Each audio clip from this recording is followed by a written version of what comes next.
香港每日樓市點評2026年6月16日，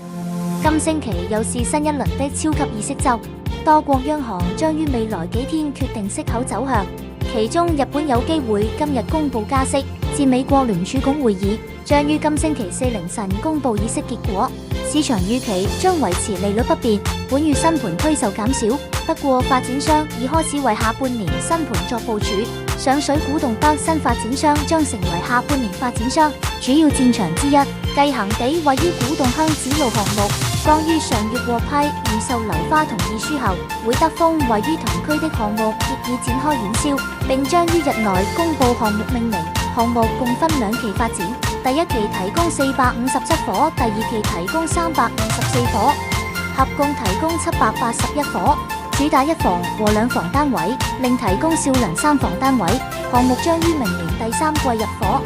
以上香港地產最新訊息，由世紀21香港 CEUHK 提供。